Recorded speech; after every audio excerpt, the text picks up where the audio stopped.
មានបងប្អូន6នាក់កូន7យក14ឆ្នាំសប្តាហ៍ហាត់នៅក្លឹបលោកគ្រូពេជ្រសុផាន់ហាត់ចិត្តបាន1ឆ្នាំខ្ញុំវាយបានចំនួន10ដងឈ្នះ9ចាញ់1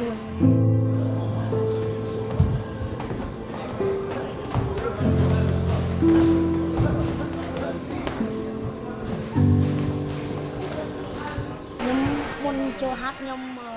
លំបាកខ្លាំងហើយពេលខ្លះដើរទាត់ខ្យល់ពេលខ្លះសម្លេងអញ្ចឹងខ្ញុំជួយដើររើចាយយាយហើយពេលនោះលំបាកខ្លាំងខ្ញុំពេលខ្លះខ្ញុំអត់មានអីហូបទោះបីផ្ទះពីផ្ទះខ្ញុំនៅឡើយរើចាយវាឆ្ងាយតែមិនខ្ញុំឃ្លានខ្ញុំដើរទៅឡើយគាត់ដើម្បីសុំលុយគាត់ទិញបាយហូបបងចូលមកបដាហ្នឹងខ្ញុំស្រឡាញ់បដាហ្នឹងវាដូចជាបេះដូងខ្ញុំចឹងបងហើយខ្ញុំមួយខ្ញុំជួយគ្រួសារបានច្រើន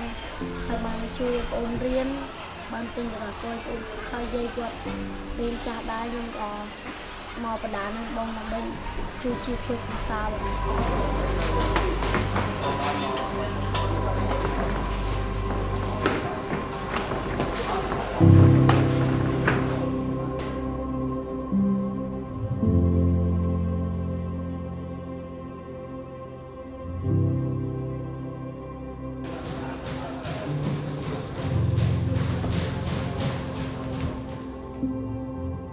ខ្ញុំឈ្មោះពេជ្រសុផាន់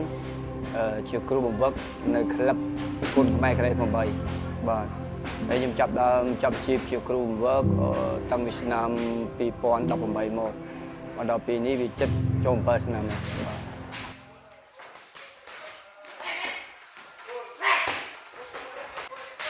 យល់ទៅអាទូឯងគាត់មកពីគ្រួសារ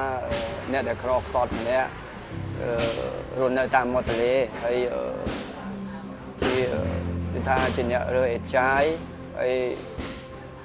ពុកម្ដាយជាអ្នកក្រខ្សត់មួយហើយជាអ្នករើអេចាយហើយរស់នៅក្នុងសំណង់អនាធិបតេយ្យនិយាយទៅតួឯងគាត់បាននិយាយអប់រំបានល្អតួឯងធ្លាប់មកវឹកហាត់ជាមួយខ្ញុំយូរហើយតែគាត់ចេញចូលមកដល់ពេលនេះ5ដងហើយទៅតែនឹងនៅពេលនេះទេតែគាត់យល់ដឹងថាយល់ដឹងហើយមានការផ្ដល់យោបល់ពីយាយគាត់ពីនិយាយរួមទៅជាច្រើនពីយាយគាត់ហើយអ្នកជិតខាងក៏ផ្ដល់យោបល់ថាបើសិនជាតួឯងនៅក្លឹបបណ្ដាលគាត់អាចមានអនាគតដោយសារតួឯងឪពុកគាត់ក៏ជាអ្នកបណ្ដាលពីដើមម្នាក់ដែរតែគាត់ដើរផ្លូវខុសទៅគាត់ប្រព្រឹត្តអ្វីដែលមិនល្អទៅតែកូននិយាយរួមតួឯងជាអ្នកមានទេពកោសល្យក្នុងអាជីពបណ្ដាម្នាក់មានទៅប្រវត្តិតួឯងគាត់លំបាកខ្លាំងបើមិនជាគាត់នៅក្នុងគ្រួសារគាត់និយាយរួមទៅការរៀនសូត្រគាត់បានរៀនសូត្រទេហើយការងារអត់ទេគាត់ដើរពីច្រើនគាត់ដើរលេងច្រើនគាត់ដើររើអេចាយរើអីគាត់រកថវិកាសម្រាប់ចំខ្លួន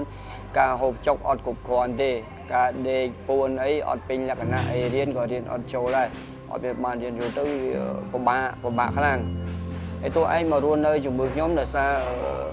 គាត់មានទេពកោសល្យយល់ទៅគាត់ចេញចូល5ដងហើយគាត់ចេញចូលហើយគាត់ថាក្មេងនេះគឺជាក្មេងស្លូតបូតសុភាពរាបសារ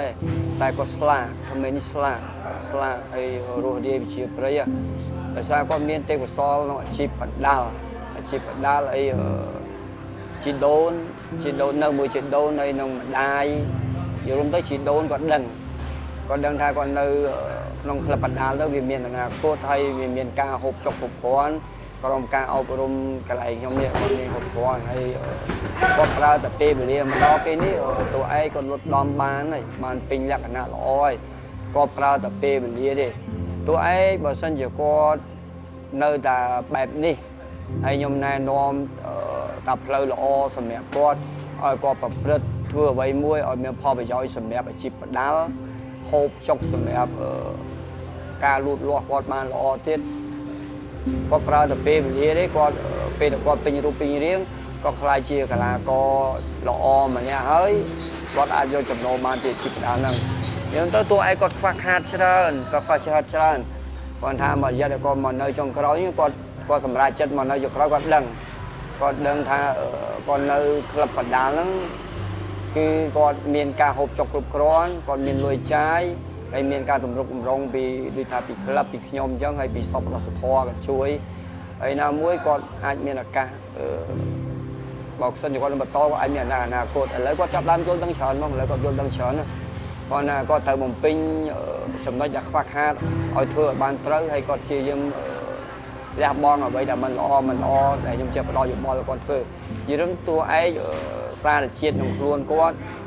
គឺជាក្មេង slot boat សុភាពរៀបសារម្នាក់អត់មានពុទ្ធបុត្រទេអក្រក់ឯងក្មេងល្អហ្មងបាទ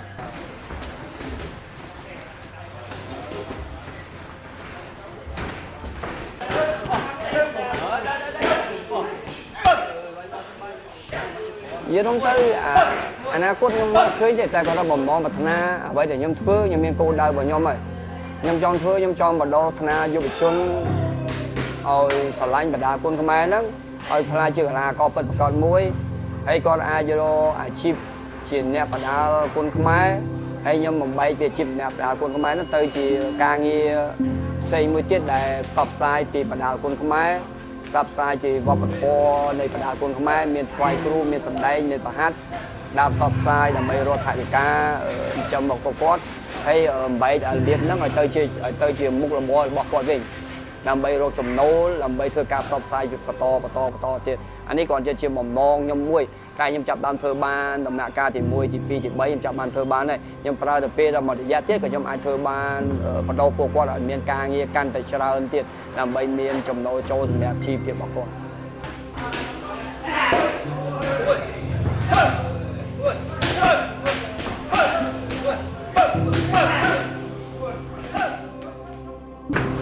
យ៉ាងក្នុងសៃរូបចង់ឃើញគុណខ្មែរចិត្តល្អខ្លាំងហើយចង់ឃើញមានសាវៀនកាន់តែច្រើនកាន់ឲ្យបានតែក្មេងៗជំនាន់ក្រោយដូចខ្ញុំចង់ឲ្យគាត់បានកាន់តែប្រកួតបានច្រើនហើយចង់ឲ្យឃើញគុណខ្មែររីកចម្រើនចង់ឲ្យឃើញគុណខ្មែរខ្លាំងប៉ុណ្ណាបងខ្ញុំប្រញាប់ចិត្តទៅបីខ្ញុំបាយចាញ់ឈ្នះក៏ដោយឲ្យតែ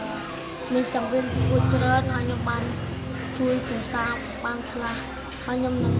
សងម្លែងពីលោកគ្រូនិងសិស្សច្បង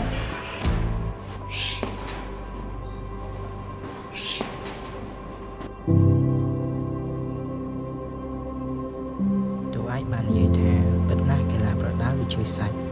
តែដោយព្រោះតែជីវភាពនិងចិត្តស្រឡាញ់កីឡាមួយនេះខ្ញុំមានមហិច្ឆតាចង់ក្លាយជាអ្នកប្រដាល់ដ៏ខ្លាំងមួយរូបដើម្បីខ្ញុំគ្រួសារខ្ញុំនិងសង្គមជាតិខ្ញុំ